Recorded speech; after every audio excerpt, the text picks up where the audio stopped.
శ్లోకం 37 వృష్ణీనాం వాసుదేవోస్మి పాండవానాం ధనంజయః మునీనామప్యహం వ్యాసః కవీనాముసన కవ్యః.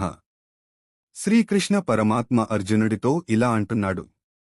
వృష్ణి వంశీయులలో వాసుదేవుడను నేనే, పాండవులలో అర్జునుడను నేనే, మునులలో వేదవ్యాసుడిని, కవులలో క్రాంతదర్శి అయిన శుక్రాచార్యుడిని నేనే.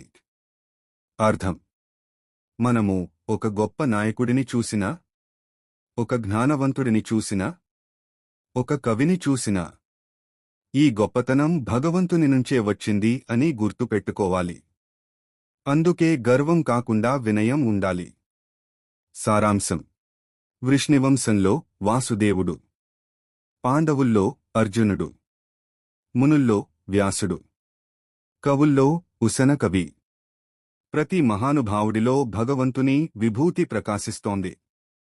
శ్లోకం 38 దండో దమయతామస్మి నీతిరస్మి జిగీషతాం మౌనం చేవాస్మి గుహ్యానాం జ్ఞానం జ్ఞానవతామహం. శ్రీకృష్ణ పరమాత్మ తన వైభవాన్ని ఇలా వివరిస్తున్నాడు. దుష్టులను అదుపు చేసేవారిలో నేను దండమును, శిక్షను, విజయం సాధించాలనుకునే వారిలో నేను నీతిని, రహస్యాలలో నేను మౌనాన్ని, జ్ఞానులలో ఉన్న జ్ఞానాన్ని నేనే. అర్థం: మనము ఎవరికైనా శిక్ష వేయాల్సి వచ్చినప్పుడు ధర్మంతో చేయాలి. గెలవాలని అనుకున్నప్పుడు నీతిని వదలకూడదు.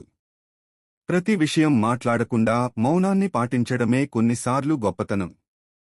జ్ఞానం వచ్చినప్పుడు వినయం కూడా రావాలి. సారాంశం: శిక్షలో దండం, విజయంలో నీతి, రహస్యాలలో మౌనం, జ్ఞానులలో జ్ఞానం. ఈ నాలుగింటిలోనూ భగవంతుని విభూతి ప్రకాశిస్తోంది.